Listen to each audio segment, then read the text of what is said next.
May narinig ka na bang kasabihan na huwag mong susubukang maging eksaktong kopya ng ibang tao dahil doon ka malulugi? Yan mismo ang mensahe ng Law 41, iwasang tularan ng dakila. Isang kwento. Isipin natin ang isang prinsipe na nagmana ng trono mula sa kanyang ama, isang dakilang hari. Ang hari ay kilala sa kanyang katalinuhan, tapang at makabagong pamumuno. Mahal siya ng bayan at iginagalang ng mga kaaway. Ngayon, itong prinsipe bilang bagong hari, ginusto ring maging katulad ng kanyang ama. Ginaya niya ang lahat, ang paraan ng pagsasalita, mga desisyon, pati ang estilo ng pamumuno. Pero anong nangyari?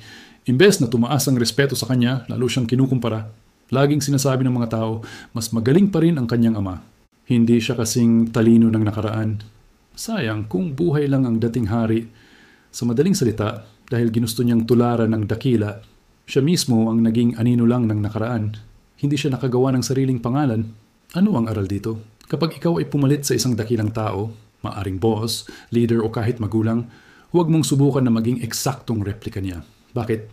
Dahil laging may comparison. At sa mata ng tao, ang original ay laging mas maganda kaysa sa kopya. Mas madaling mong makukuha ang respeto ng iba kung gagawa ka ng sariling estilo, sariling tatak, at sariling paraan ng pamumuno o pamumuhay. Paano ito gamitin sa buhay? Sa trabaho. Kung pumalit ka sa posisyon ng isang sikat at mahusay na manager, huwag mong gayahin ang lahat ng ginawa niya. Gumawa ka ng sariling sistema na babagay sa iyo at sa team mo. Doon makikita ng tao ang iyong tunay na halaga. Sa negosyo, kung may brand na sobrang sikat, huwag mong gayahin ng buo. Magdagdag ka ng kakaibang innovation. Ang mga tao ay naghahanap ng bago, hindi ng duplicate. Sa relasyon o pamilya, kung lagi kang ikinukumpara sa kapatid o magulang mo, ang pinakamainam na gawin ay ipakita ang iyong sariling lakas.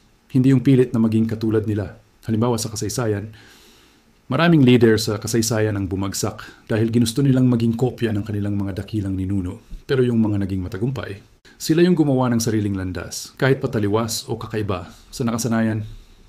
Konklusyon, ang aral ng Law 41 ay simple pero malalim. Kung nais mong magtagumpay, huwag mong ubusin ang oras sa pagiging kopya. Gumawa ka ng sariling marka. Maaari mong gamitin ang nakaraan bilang inspirasyon, pero huwag mong hayaang anino ka lamang ng iba.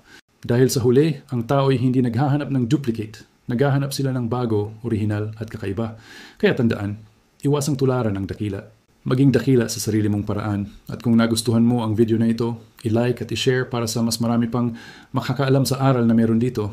At muli ako po si Nick.